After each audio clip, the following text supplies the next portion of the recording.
Hello, everybody. Welcome to Rants on the Ruling Class. I'm Todd, and this is my cohort, Bill.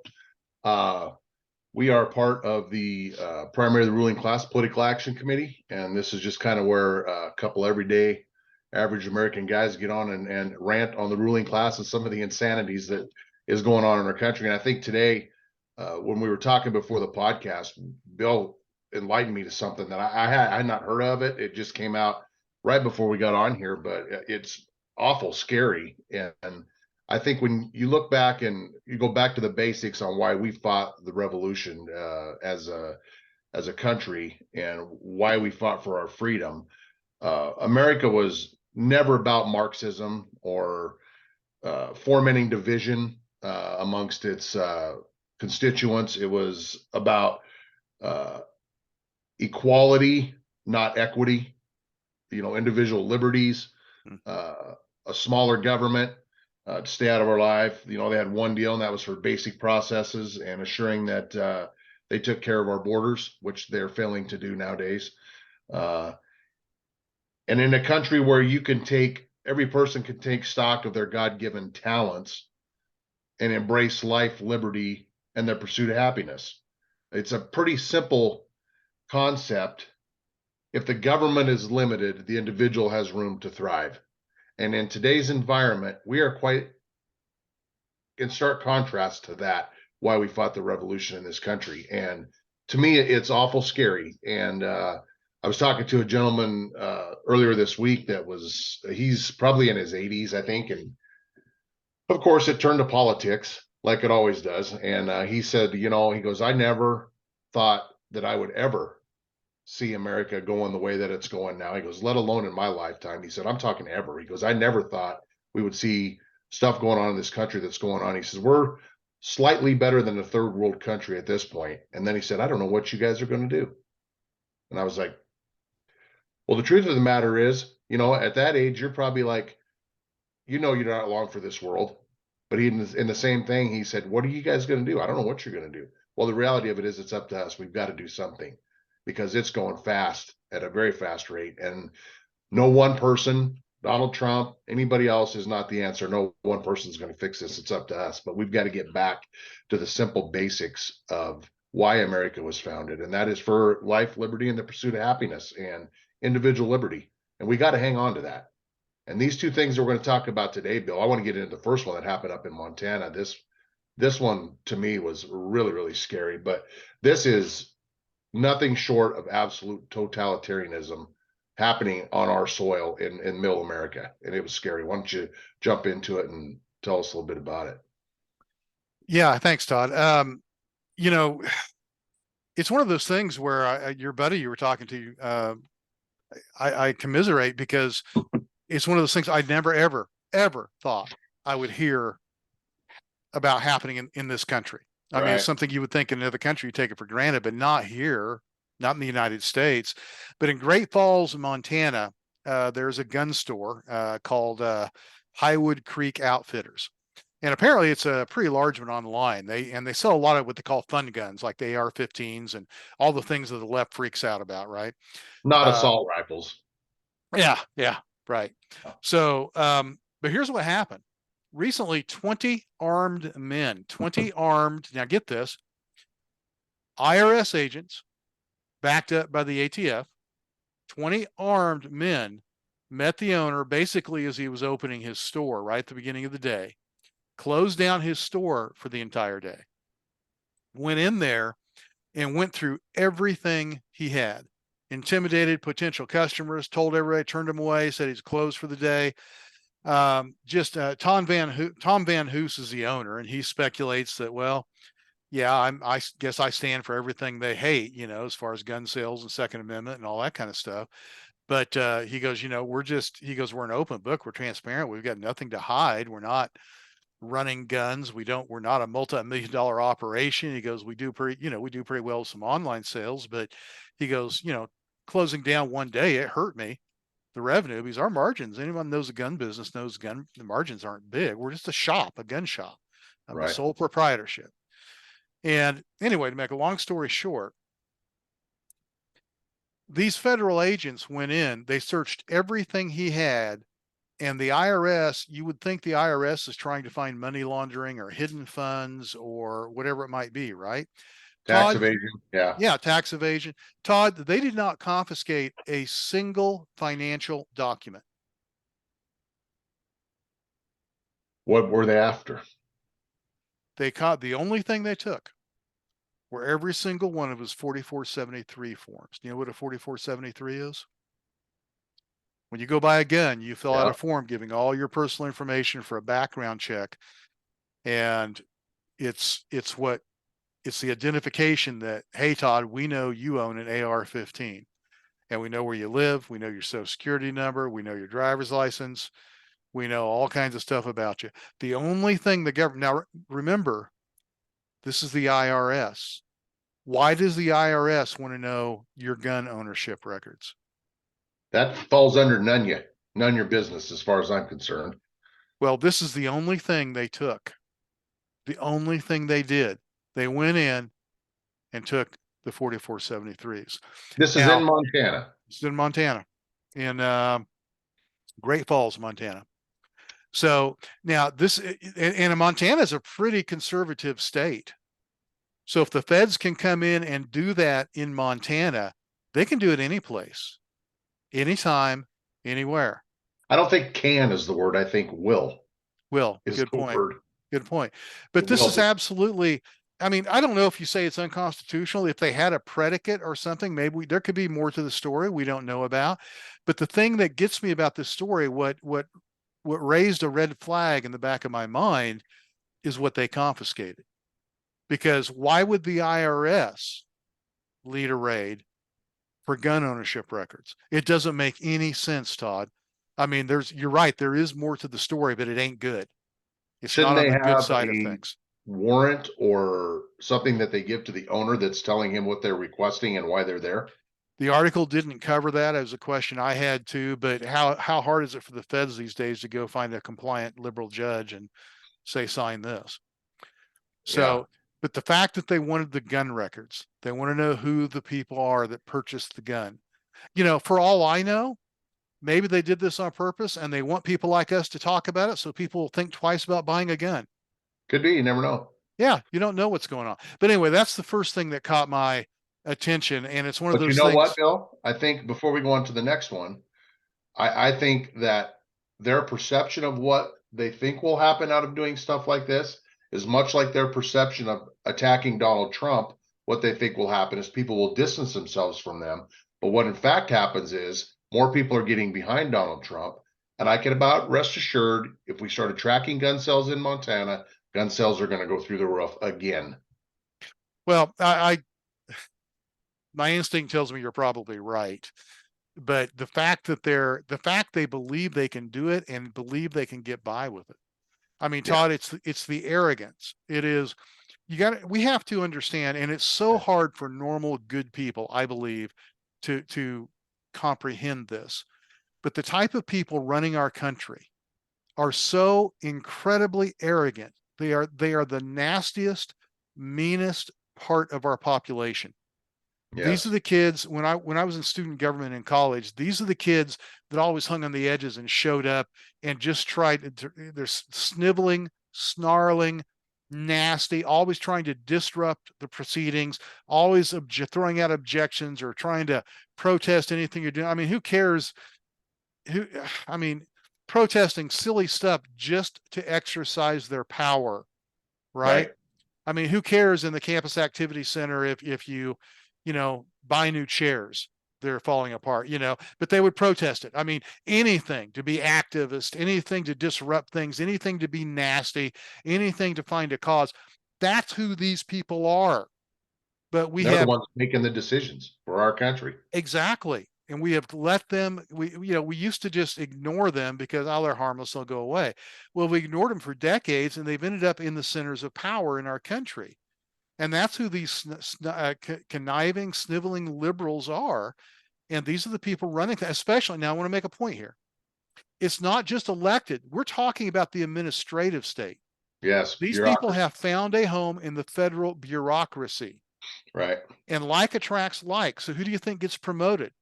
other sniveling, whining, far out lunatic, angry leftists. So Yep. all of these people for decades now have been drawn to the top of our federal agencies. This is why you see Donald Trump calling out the administrative state. This is why Donald Trump says our government has been weaponized against us. It's not just the politicians, Todd. We have No. to get that. Our US government, it is the US government versus we the people. And And all of the three-letter agencies against we the people. that In they're all part of the administrative state. They're all part of the US government. But it doesn't make any difference if it's the Department of Justice, the IRS, the ATF. It doesn't make any difference. The Bureau of Land Management, BLM, the teachers EPA, union. yeah, teachers unions, our Yeah. Department of Education, right? Yep. It doesn't make any difference. All of these government organizations feel like the American people are stupid. They feel like they are the elite. They're the intelligent. See, that was one of the characteristics. I keep going back to college as an example, but that was one of the characteristics of this, what I call the sniveling class. They thought they were smart, and some of them had pretty decent intelligence, to be honest with you. I don't know what happened in their lives to make them so angry, to make them so asocial. But Right. but they always felt like they were elite. They felt like they were smarter than anybody else, than everybody else. And they were going to manipulate, maneuver, lie, steal, chill. And they had no ethics, no morals. You know, they remember that book they wrote, "You Everything I Learned About Life, I Needed to Know I Learned in Kindergarten." Well, I kind Yeah. of feel the same way about this with politics. Everything I needed to learn, I learned in college and high school. And, you know, because it's the same group of people. And that's what's going on. And we ignored these people. We allowed them to get power. And now they're taking it out on us. They hate the American people. Yes, they do. They hate you. And they revel in lording power over you. You have to understand that mindset. You have to understand this is what and who they are. But we'll go ahead and move on to that, to the next Well, example it's if you hard for want us to. to understand because me, I want to live my life and be left alone. I want others to be able to do the same. I want you to be able to live your life and be left alone. What you do doesn't really affect me. You have the right to do what you want to do, so long as it's legal and everything like that. Well, who am I to say what's good for you and your family? That's really none of my business. But they don't believe that. They No, believe that they know better what's better for you and your family than you do. And that's why it's hard for conservatives like you and I, and a lot of 95%, 98% of my friends are all conservative. And that's why it's hard for people to wrap their head around what's going on in this country because we don't think that way. That's no, not even in our mindset on a daily no, basis. we don't. And we're the majority of people out there. And you have to realize two things. Not everybody that works for the government thinks this way, but the people that are like what we're describing have accreted to the top, to top Yes, positions of authority in the government. Okay. So you've got lower levels of people that may or may not think that way, may or may not be naive, but what can they do about it? I mean, they've they're got just pensions on the following line. orders. They've got, yeah, I mean, Yeah, it's a morass. Okay. Now, the second thing is the huge amount of people that follow these sniveling, whining, conniving, angry leftists, the vast majority of people that follow them don't get it. They're naive. They've been indoctrinated. It's just like, how do you, if you're George Soros or a bunch of billionaires and you want to disrupt things, what you do is you go out there and you find a few with these whining, conniving, angry political activists out there and just absolute nutsos from around the country. You go out there, you bring them together, you pay them $100,000 a year, you sit them down in seminars, and you train them how to go out there and lie to people and dupe people and manipulate people to follow a cause like Antifa right. or Occupy Wall Street or BLM. BLM or whatever it is. And you pay them a whole bunch of money, these influencers, these quote unquote conniving activists, and you teach them how to build organizations. And the majority of people underneath them have stupidly bought in to these ideas of Antifa. I mean, it's crazy, but You that's bust what them it around the is. country. Wherever you need disruption, you bust them around the Right. country and have And a them lot of go federal do it. employees are like that. They've been duped. They bought in. It's the same type of thing, like with DEA, CRT training, critical race theory, and diversity, equity, inclusion. It's the same. They're doing the same thing to federal employees and corporate employees in multinational America, corporate America, Yep. as they do with all these Antifa activists and everything. They bring them in, put them together. You pay them money, so you got control over their livelihood. You sit them down, you indoctrinate them in all these classes and seminars and everything else, and you make sure all their bosses and all the upper levels enforce conformity to that. That's what's happening. It's a mind game. It's a mind. Well, I won't say that. I can Uh, use some French here. it is. Yeah. But that's what happens. That's what goes on. And we have to understand that the only way to solve that, the only way to resolve it is to deconstruct it. And what I mean by that, we need to go in and we need to literally deconstruct the administrative state. And we're talking about the top 10, 20% minimum of all of these federal agents need to be fired. Okay. Now I'm for going further than that. I'm for absolving many of those. Department of Education, Bureau of Land Management. I'm for absolving all of those, getting rid Oh, a of them. lot of, I mean, FBI needs to be total. I think the FBI needs to be burnt down to the ground, to the water line, as Steve Bannon would say, and rebuilt. Now we need a federal police agency, Sure. okay, but it needs to be totally shattered and rebuilt. Do you realize they're trying to build a $1 billion new FBI building that will be bigger than the Pentagon? This is the hubris of these people. This is how self-important they think they are. Bloated. Oh So my bloated. goodness, my goodness. Let's move on to the second one. We keep Well, talking about this. but before we do that though, Okay. the true size of our government. Okay, we're talking about how bloated it is, the bureaucracy, the state of our three-letter agencies. In 2020, the contract and grant budget of our federal government is bigger than our federal budget for federal employees, military, and postal service combined. Mm-hmm. That Yeah. has nothing to do other with than enriching my buddies and doling out taxpayer money to further their cause. And that is scary. Well, we actually talked about this a few years ago. There was a few years ago in one of the elections, there was a big deal about the size of the federal government, number of employees. And it kept growing and growing and growing. And all of a sudden you heard, like they always do, the media and the Democrats on a dime just turned around and said, no, the government's shrinking. It's not Yeah. growing. The mean conservatives, they're lying to you.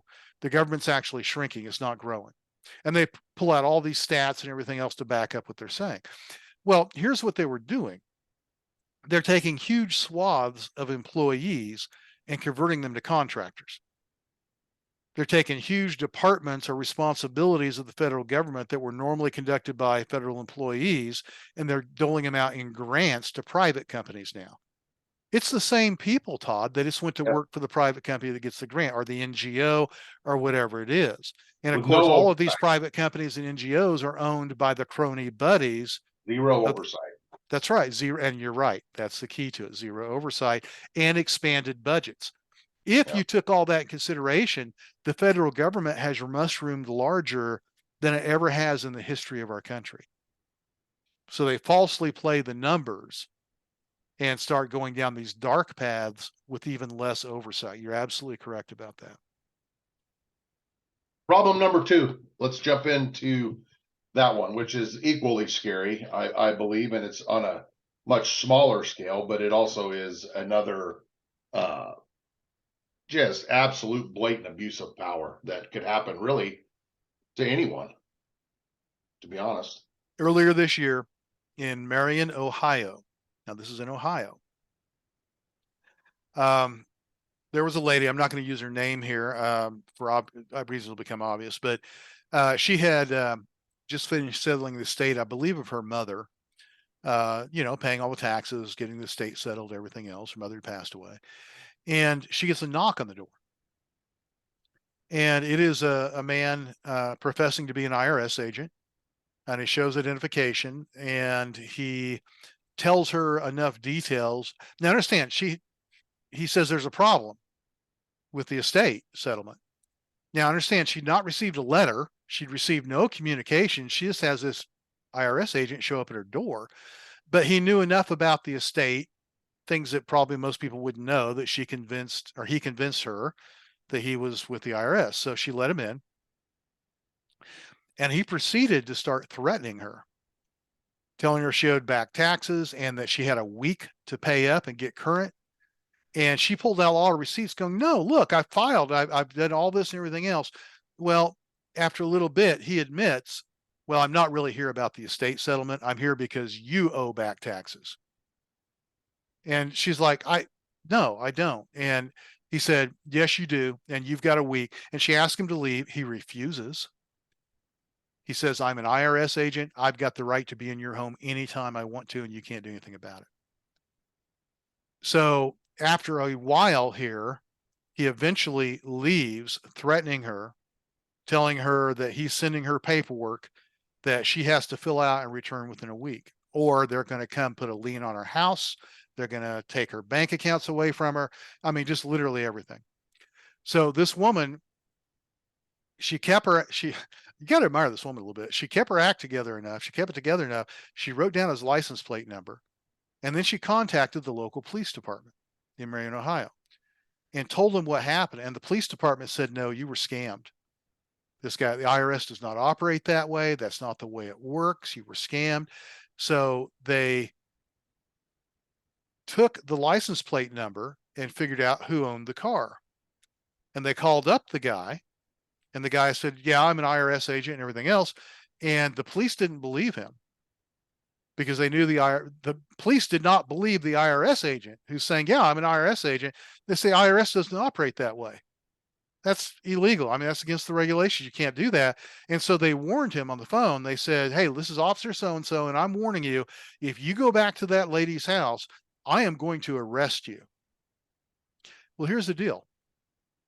It turns out the guy really is an IRS agent, and he filed a complaint with the Treasury Inspector General for the Tax Administration against the police officer. Remember I talked about conniving, sniveling, angry people that just want to show power? Okay, this IRS agent wanted to show his power over this police officer. So he goes and files a federal complaint against this police officer. Well, here's what comes out as they start processing this federal complaint. He probably figured the local police department just fired the officer and not really investigate. It turns out that the IRS agent, yeah, he was an IRS agent, but his name was not Bill Hawes. He was using a fake identity, an alias, when he went to this woman's house. And so the police department contacted his supervisor, and his supervisor said, oh, no, we shouldn't be doing that. And she doesn't owe any back taxes. Well, then she gets a letter saying she owes back taxes. And so she has to call again. And finally the supervisor says, no, we'll take care of this. And finally, after an ordeal here, she gets a letter from the IRS saying you don't owe anything.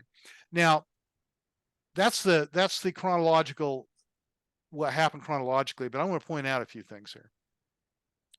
Nowhere, and we don't know yet, but this story came out because this was reported to the Committee on Weaponization of Government being held by Jim Jordan. So this is real. This is true. This is what the committee is reporting happened. Now, they haven't said yet the disposition, what happened to this IRS agent. I find it curious that there's been no disciplinary action mentioned here whatsoever. Yeah, me too. I find it curious they don't tell us the status of the police officer and whatever happened with that federal complaint filed against him. But here's my point. When you have IRS agents out there, whether they're using their real name or not, telling you and telling local police that they can come into your home anytime they want with or without your permission, shutting down your business, going through all your shutting records. down your business, and in this case, there was no warrant, and threatening you. This is totalitarianism. This is the epitome of it. This is I have a great idea. the knock on the door at midnight in the Soviet Union where they came to drag you away. Todd, this cannot stand. People need to I have a great understand idea. this. I have a great idea. Let's hire 87,000 more of them. Well, that's what the globalists are wanting to do right now. We need to Yeah, understand here's what we have to understand. This isn't happening by accident. right. These sniveling, conniving, angry leftists are not being promoted. They're not being empowered by accident. The people behind them are trying to destroy our country. It is purposeful. That's why we're hiring 87,000 IRS agents. They want to empower this type of dictatorial authority over the citizenry. It truly is, right now, it truly is the US government versus we the people. And we have to understand that, and we have to stand up to it. Now, I'm not saying violently. We do it peacefully. We do it through protest, through elections. We do it through getting involved. In Georgia, the MAGA people just absolutely overthrew the entire establishment control of the GOP down there. I don't know if you heard this, Yeah, but I they did. threw out they threw out everybody, the chairman, the chair people. They threw out and went MAGA slate all up and down the entire GOP conference. That needs to happen in every single state. I mean, we There will are not other have a states country. too that are doing that. They're reorganizing and restructuring with the precinct strategy Mm-hmm. and getting people that love America in those chairman seats for the precincts. And if you want to know more about the precinct strategy, you can go to our website, primarytherulingclass.com. It's on one of the tabs there. We've endorsed that operation for years now. Yeah. But it needs to happen here in Texas, a red state like Texas. It needs to happen here. The rhinos have infiltrated. I mean, our government is not our government. There are a few good people here and there, but we've got a long way to go, Todd, and the majority are not the people we want in power right now, in office on either side of the aisle. Something peculiar happened here in Colorado. I don't know if you know this or not, but basically the Dave Williams, the chair for the Republican Party of the state of Colorado, we had him on the podcast here, Mm-hmm. I don't know, a couple months Good ago, but man. Good man. they've been apparently they've been talking with the Libertarian Party of Colorado. The Libertarian Party of Colorado has never won elections, but I do believe they have influence over some of the elections, pulling votes from key conservative members that maybe could have won by in close races or Mm-hmm. bigger margins or secured, Mm-hmm. certain districts with, but basically they've been negotiating and the Libertarian Party has agreed that they will support the Republican Party because they're tired of the uniparty rule with the notion that they run conservative, liberty loving Republicans on the ballot. And if they don't, they reserve the right and they will put a libertarian on the ballot that stands for that. So basically, they put them on notice. Fine, we'll support you guys, but no more of this squishy Good. establishment Republican stuff. We're not going for that, but we will support you guys if you get somebody that stands for freedom, Mm-hmm. individual liberty, and smaller government. We will support the Republican Party. So it's good. It's good twofold for me. It's good because we need to unify the conservatives, which that's a big step. But it Right. also is putting the GOP on notice that Notice. you and I have said before. People don't want to vote for a squishy GOP. They want somebody that is in stark contrast to globalism, communism, totalitarian state. They want a clear cut choice and Yep. not that something that's maybe just a little bit different than the other one. And I think that if they run on that and stand on that, you're going to see a lot of people uh, moving away from the left, especially the independents. They're Mm-hmm. going to move way away from the left and they're going to start voting for the Yep. conservative. That they know what's going on, they can see it. So Leaders I stand think for things. Leaders stand for things. Sorry to exactly interrupt right. you. Yeah, it's Ronald true. Reagan said paint in bold colors, not pale pastels. Yes, exactly. You have to be bold. You have to be strong. People criticize Trump, and you know, I don't want to go down that path right now, but Trump is the definition of a leader. Whether you like his style or not, he is the definition of a leader. And we need leadership in our country. And if you say, well, I just don't like Trump, I just want somebody else, fine. Bring me another strong leader that can stand up to the administrative state and can take all the arrows and still remain standing and turn this country around. Fine, bring me one.